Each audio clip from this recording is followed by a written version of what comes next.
Hello, my name is Lyman. Here recently I decided to take a look at the Zodiac case. It is one of the greatest American mysteries of all time. Zodiac was known for terrorizing and taunting the public and media with letters and ciphers that supposedly revealed his identity. Only one of his ciphers had been solved. There are 3 remaining ciphers that have not been solved, one being the famous 340-character cipher. At the beginning of my investigation, I sat down with the 340-character cipher and used the first solved cipher as a guide to see if any of the similar characters translated the same way. While looking at the cipher, I happened to come across an article about a man by the name of Corey Starlber. He had claimed to have solved the 340-character cipher. Seeing his translation, I couldn't but notice that his translations of character were inconsistent. One character would translate to several different letters. It seemed to be lazily done. With no progress on the cipher, I decided to take a break from it and look at some of the suspects. Arthur Lee Allen, otherwise known as Lee Allen. Richard Gakowski. I looked at these 2 people, but something didn't add up. On April 20th, 1970, the Zodiac sent a cipher. My name is, followed by 13 characters. Lee Allen doesn't fit. Richard Gakowski doesn't fit. I decided to take a break. Within the next couple of days, a name had caught my eye. A suspect that fit everything perfectly. Donald G. Hardin. The man who solved the first Zodiac cipher. Hardin was a high school history and economics teacher who liked to do puzzles as a hobby. It only took him and his wife 20 hours of working on it on and off to crack the code when no one from the FBI or CIA had a clue. Just a bit suspicious.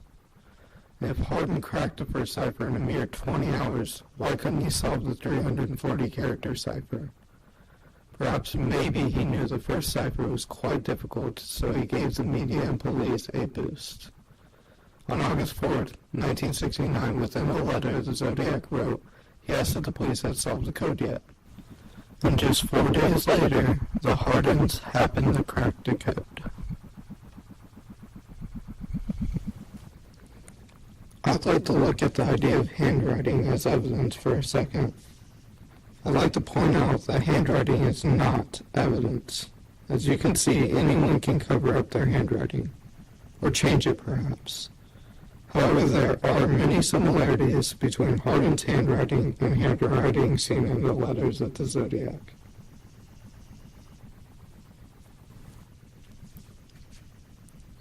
Now looking at the 340-character cipher again, many believe that it means absolutely nothing and was used to throw off investigators.